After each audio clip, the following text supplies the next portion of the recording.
Hello, നമ്മുടെ പുതിയ വീഡിയോയിലോട്ട് എല്ലാവർക്കും സ്വാഗതം. അപ്പൊ ഇന്ന് നമ്മുടെ സീറ്റമ്പഴത്തേന്ന് അത് ഒരു ഇത് ആയിരിക്കുവാണ്, പറിക്കേണ്ട സമയമായി. അപ്പം അത് പറിക്കാന്ന് ഓർത്തുകൊണ്ടാണ് വന്നത്. അത്യാവശ്യം നന്നായിട്ട് പറിക്കാനായിട്ടുണ്ട്.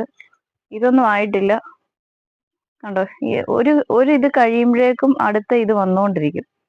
ഇവിടെയുണ്ട്, ഇതൊന്നും ആയിട്ടുള്ളതല്ല. പിന്നെ ദേ ഇവിടെയുണ്ട്. ഇത് കണ്ടോ, ഈ കൊലയിൽ നമുക്ക് അടുത്ത ട്രിപ്പ് ഇതൊക്കെ ആകുമ്പോഴേക്കും ഈ ട്രിപ്പ് ആവും. കണ്ടോ, ആ കൊലയില് ഏകദേശം 2-3 കൊല ഒരുമിച്ചായിരിക്കും വരുന്നത്.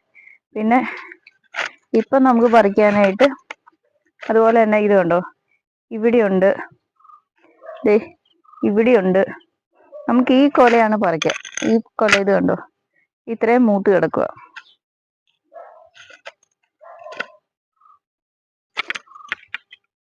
അപ്പൊ നമ്മുടെ സീറ്റമ്പഴം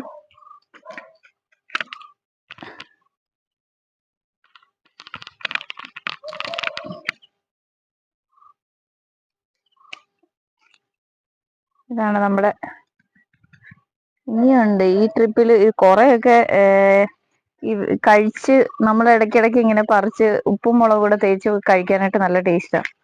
അപ്പൊ അങ്ങനെ ഈ കൊലയിലൊക്കെ ഉണ്ടായിരുന്നോ, ഈ കൊലയൊക്കെ മിക്കതും പിന്നെ ആരേലും വരുമ്പോ ഇതിങ്ങനെ കാണുമ്പോ ഉണ്ടോ, ഈ കൊല നിറച്ചുണ്ടായിരുന്നു, ഇനി ഒരെണ്ണം കൂടി ഉള്ളൂ. ഇതെല്ലാം നമ്മൾ ഉപ്പൊക്കെ ഇട്ട് കഴിക്കാൻ നല്ല അടിപൊളിയാ. അങ്ങനെ കഴിച്ച് തീർന്നു ഈ കൊലയൊക്കെ പറിക്കാനേ ഇല്ല, അതെല്ലാം തീർന്നു. നമുക്ക് ഇത്രയും കിട്ടിയിട്ടുണ്ട്.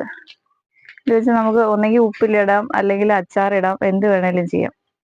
പിന്നെ ഞാൻ ഇതിനു മുമ്പ് ഞാനിത് മുറിച്ച് കാണിച്ചായിരുന്നു നമ്മുടെ വീഡിയോയിൽ. ചെറിയ ഒരു കണ്ണിമാങ്ങയുടെ ടേസ്റ്റ് എനിക്ക് തോന്നിയിട്ടുള്ള. സ്വീറ്റല്ല, ഒത്തിരി സ്വീറ്റല്ല, എന്നാൽ ഒരു ചെറിയ പുളിയുണ്ട്, ചെറിയ മധുരവും ഉണ്ട്. ഇടയ്ക്ക് നിൽക്കുന്ന ഒരു രുചിയാണ്. കണ്ണിമാങ്ങയൊക്കെ ഇഷ്ടമുള്ളവർക്ക് എന്നാണേലും ഇത് ഇഷ്ടപ്പെടും.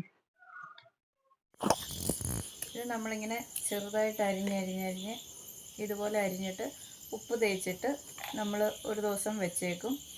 അത് കഴിഞ്ഞിട്ട് നാളെ ഇതെടുത്ത് അച്ചാറിടും.